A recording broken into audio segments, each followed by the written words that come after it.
The first time I delivered food to the old farmhouse, my GPS said the address didn't exist.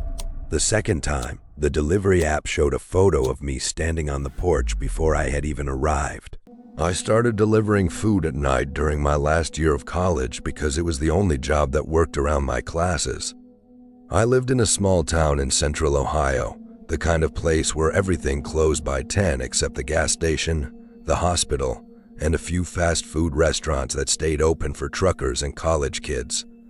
Most nights were boring. I picked up burgers, pizza, Chinese takeout, gas station sandwiches, whatever people ordered when they were too tired or too drunk to drive. I dropped them off at apartment buildings, dorms, motel rooms, and quiet little houses where porch lights blinked on before I even got out of the car. I didn't mind the work at first. I liked driving alone. I liked the radio low, the roads empty, and the feeling that the whole town belonged to me after midnight. The only part I hated was going outside town, where the roads narrowed, the streetlights disappeared, and the delivery app started acting like it was guessing instead of navigating. The first order to Briar Creek Road came in on a Thursday night. It was 11:42 p.m., and I was sitting in the parking lot of a pizza place, waiting for one last order before calling it quits.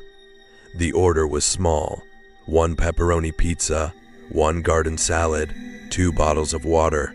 The customer name was listed as M. Harris. The delivery address was 447 Briar Creek Road. I knew Briar Creek Road existed, but I didn't know much about it. It ran west out of town through cornfields and old farmland, then dead-ended somewhere near a patch of woods people used for hunting. I had delivered out that way once or twice, but never to that exact address. When I tapped navigate, the app loaded for a few seconds, then gave me a warning. Address may be inaccurate. That happened sometimes in rural areas, so I didn't think much of it. I picked up the order, put it in the insulated bag, and started driving. The first 15 minutes were normal. Then the road changed. Briar Creek Road went from paved to patched asphalt, then to gravel. The houses became farther apart until I couldn't see any lights behind me or ahead of me. On both sides, cornfields stretched into the dark, dry stalks rattling softly in the wind. My phone service dropped from 3 bars to 1. Then the GPS voice cut out completely. I looked down at the screen. The blue route line had vanished. The app just showed a gray map with my car icon sitting in the middle of blank space. Then a message appeared: address not found. I slowed down and almost turned around. But then I saw a mailbox ahead on the right side of the road. 447. Behind it was a long dirt driveway leading to an old farmhouse. The house sat far back from the road, almost hidden by 2 huge maple trees. It was 2 stories, white at some point, though the paint had gone gray and dirty with age. The porch sagged in the middle. The downstairs windows were dark, but one upstairs window glowed with a weak yellow light. I pulled into the driveway and stopped near the porch. The delivery instructions said, "Leave on porch. Do not knock." That wasn't unusual. A lot of people didn't want their dogs barking or their kids waking up. I grabbed the bag, walked up the porch steps, and set the pizza and salad beside the front door. The porch light was on, but barely. It buzzed above me with a weak orange glow, full of dead insects. The front door had no welcome mat. No decorations, no doorbell that I could see. Just old wood, peeling paint, and a brass knob worn dull from use. As I took the delivery photo, I felt watched. Not the normal kind of watched where you know someone is waiting behind a curtain to make sure you leave the food. This felt higher up. I glanced at the upstairs window. The curtain moved, just slightly. I snapped the photo, marked the order as delivered, and walked back to my car faster than I needed to. Before I pulled away, my phone buzzed. The customer had tipped me $20. That was more than the order itself. I remember thinking it was weird, but in the good way. Weird like maybe an old person living alone appreciated late-night delivery. Weird like I had gotten lucky. The next night, another order came in from M. Harris. Same restaurant, same food. 1 pepperoni pizza, 1 garden salad, 2 bottles of water. Same address, 447 Briar Creek Road. This time, the order came in at exactly 11:42 again. I stared at the screen for a few seconds, feeling that little pinch of unease you get when something repeats too perfectly. But the tip estimate was high and I needed the money. I accepted. The drive felt longer the second time. The same roads, same dark fields, same GPS warning.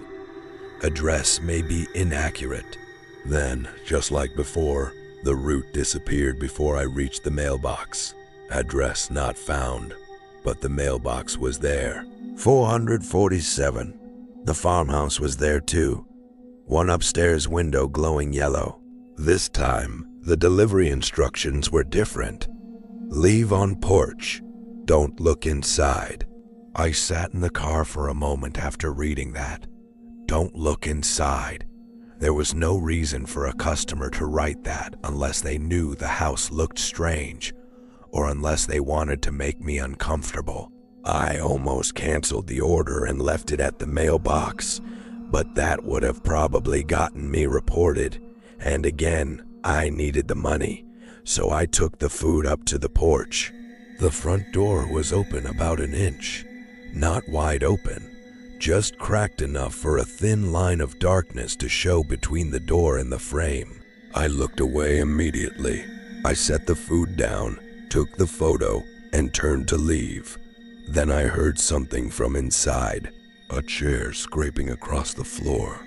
Slowly, I froze at the top of the porch steps. The sound stopped. From somewhere inside the house, a woman whispered, "Thank you." Her voice was so close to the door that I nearly dropped my phone. I said, "No problem," without turning around, then hurried back to the car. As I drove away, my phone buzzed again. Another $20 tip. I didn't tell anyone about it. Not because it was some huge secret, but because it was the kind of thing that sounded stupid out loud. A creepy house, a weird note, a voice behind the door.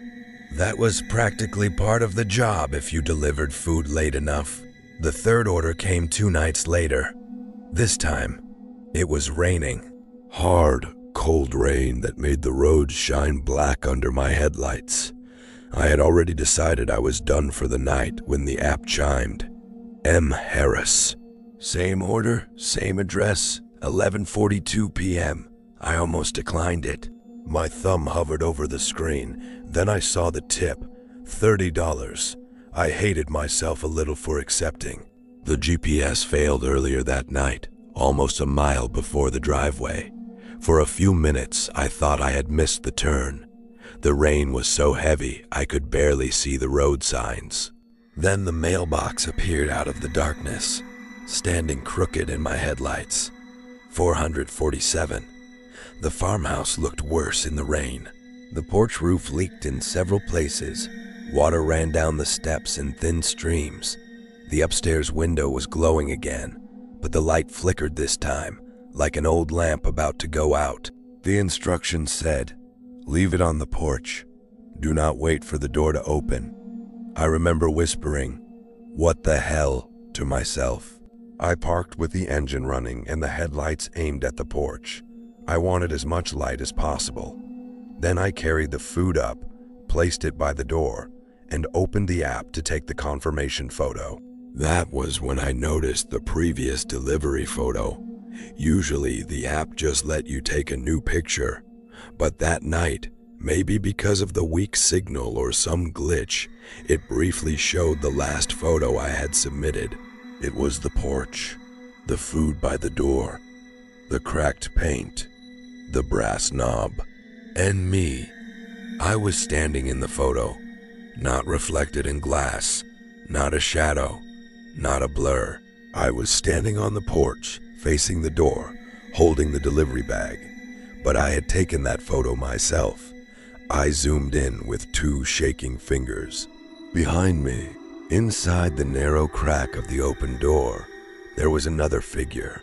It looked like someone wearing a dark jacket, and over one shoulder, I could see the edge of a delivery bag. I turned so fast I nearly slipped on the wet porch boards. The door behind me was closed. No crack, no light inside, no person. I didn't bother taking the new photo properly. I pointed the camera at the food, snapped whatever it captured, and ran back to my car. As I backed out of the driveway, the upstairs curtain moved. This time, I saw a face behind it. Not clearly, just pale skin and the impression of eyes watching through the rain-streaked glass. When I got home, I reported the order to support. I told them the address seemed unsafe and that the customer was sending strange delivery instructions. I expected a generic response, maybe a note saying they would review the account. Instead, I got an automated message almost instantly. Thank you. This customer account has already been flagged. That made me feel worse. Flagged for what? The next day, I drove to Briar Creek Road in daylight. I know that sounds stupid, but I needed to see the house when it wasn't midnight and raining. I needed to make it normal. I told myself maybe the customer was just an elderly woman, or someone sick, or someone with social anxiety. Maybe the house looked creepy because all old farmhouses look creepy at night. In daylight, Briar Creek Road looked almost peaceful. Soybean fields, old fences, a few barns, sunlight through trees, but I could not find mailbox 447. I drove slowly past the place where I was sure it had been. There was a ditch, a leaning fence, and a gap in the trees where a driveway might have been decades ago. No mailbox, no driveway, no farmhouse. I checked the app history and tapped the address again. This time, the map showed no route at all, just the message, location unavailable. I pulled over and searched the county property records on my phone. There was no 447 Briar Creek Road. The road numbers jumped from 431 to 459. I found an old parcel map that showed a structure there once, but the record said it had been demolished in 1988 after a fire. That was when I should have deleted the app and never delivered again. Instead, I called the pizza place. A tired-sounding manager answered. I asked if they got a lot of orders from 447 Briar Creek Road. He was quiet for a second, then asked if I was the driver who had been taking them. I said yes. He told me they had tried blocking the address, but the orders still came through every few months. Always late, always prepaid. Always the same food. Most drivers canceled when the GPS failed. A few delivered once and refused to go back. I asked who Mom Harris was. The manager said he didn't know, but there used to be a Harris family out on Briar Creek Road years ago. He had only heard that because his uncle was a volunteer firefighter. Their house burned down when he was young.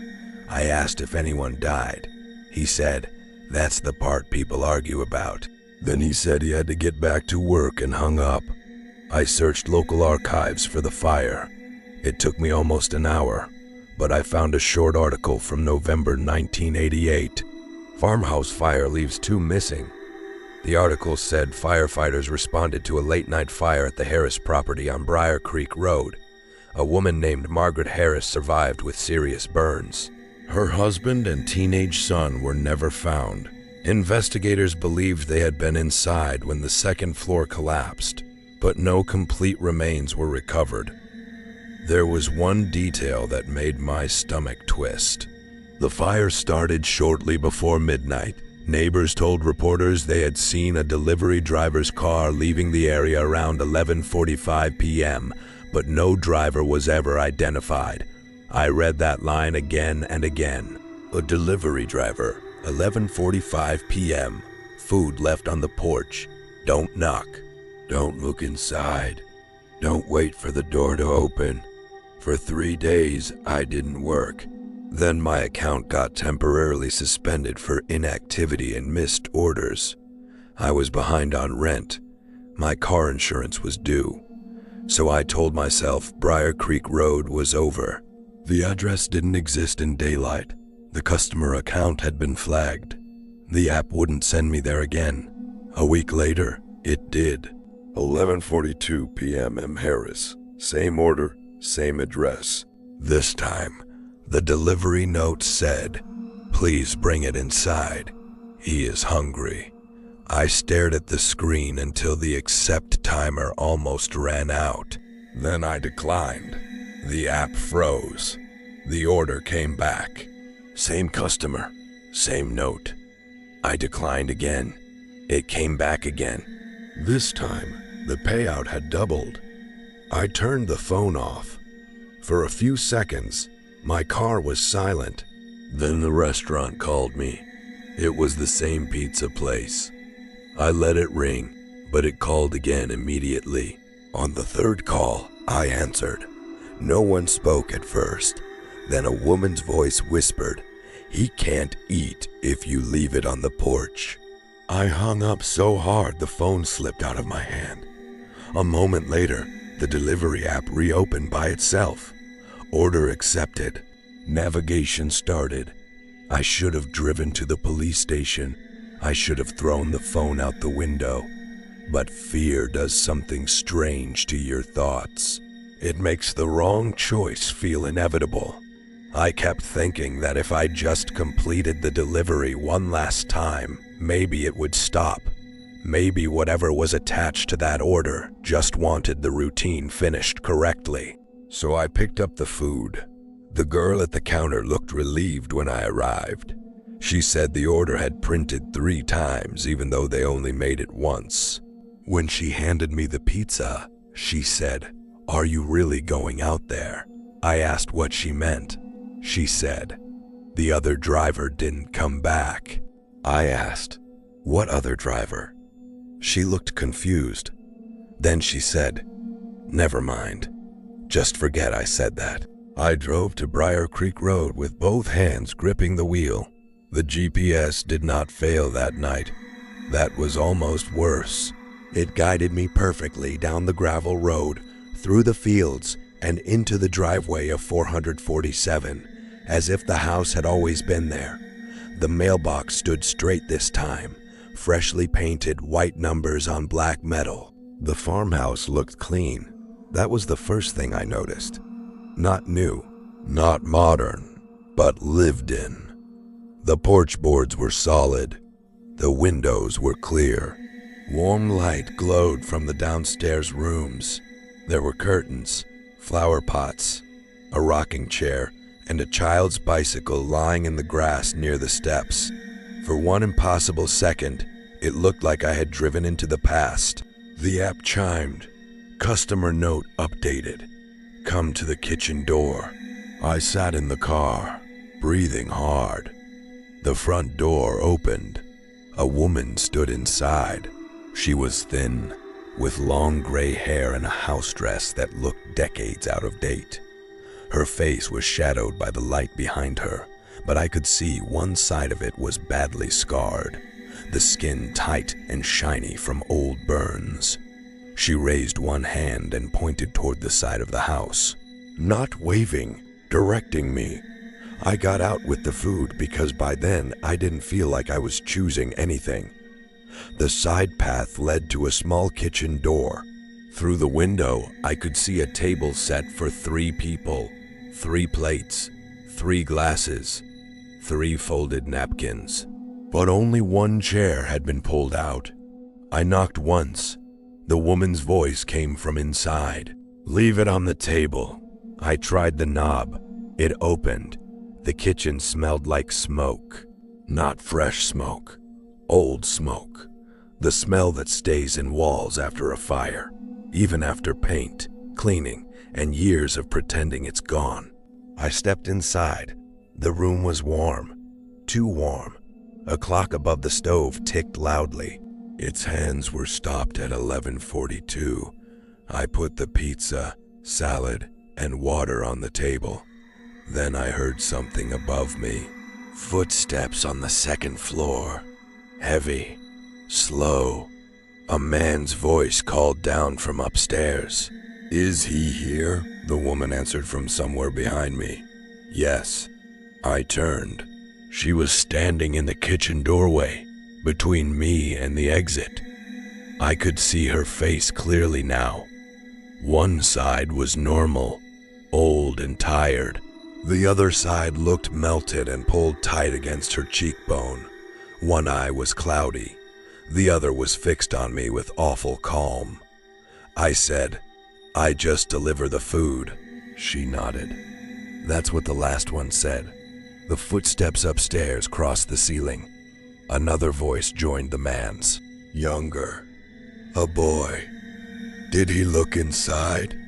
The woman looked at me sadly. "You all do eventually." The kitchen lights flickered. For half a second, the room changed. The clean wallpaper turned black with soot. The ceiling sagged. Smoke poured along the floor. The table was burned. The bicycle outside was twisted metal. And standing at the bottom of the stairs were two figures, dark and blistered, one tall and one small. Then the lights steadied, and the kitchen was normal again. The woman took one step toward me. "You were supposed to knock," she whispered. I ran. I shoved past her, or tried to. My shoulder hit something cold and soft, and then I was outside in the rain even though it had not been raining when I arrived. I slipped in the mud, scrambled to my feet, and sprinted to my car. Behind me, the kitchen door slammed open. A boy's voice screamed, "He saw us." I got the car started on the first try. As I reversed down the driveway, I looked once toward the house. It was burning. Flames filled the upstairs windows. Smoke poured out of the roof. The woman stood on the porch, untouched by the fire, watching me leave. Behind her, in the upstairs window, two black shapes pressed their hands against the glass. Then my car hit the road. The moment I passed the mailbox, the fire was gone. The farmhouse was gone. In my rearview mirror, there was only a dark gap in the trees. I drove straight to the police station and told them there might be a fire on Briar Creek Road. I gave them the address. The officer at the desk looked it up and said no such address existed. I insisted. I probably sounded insane. Eventually, a deputy agreed to drive out there. He found nothing. No house, no smoke, no mailbox. Just an old foundation back in the weeds, half buried under leaves. I stopped delivering after that. I deleted the app, changed my phone number, and moved out of that town a month later. For a while, I convinced myself the whole thing had ended because I had finally gone inside. Maybe I had broken whatever loop was trapping that order. Maybe the Harris family had only wanted someone to remember them. Then last week, I got a text from an unknown number. No words, just a delivery confirmation photo. It showed a pizza box, a salad container, and 2 bottles of water sitting on a kitchen table. The picture was dark, but I could still see 3 plates set out.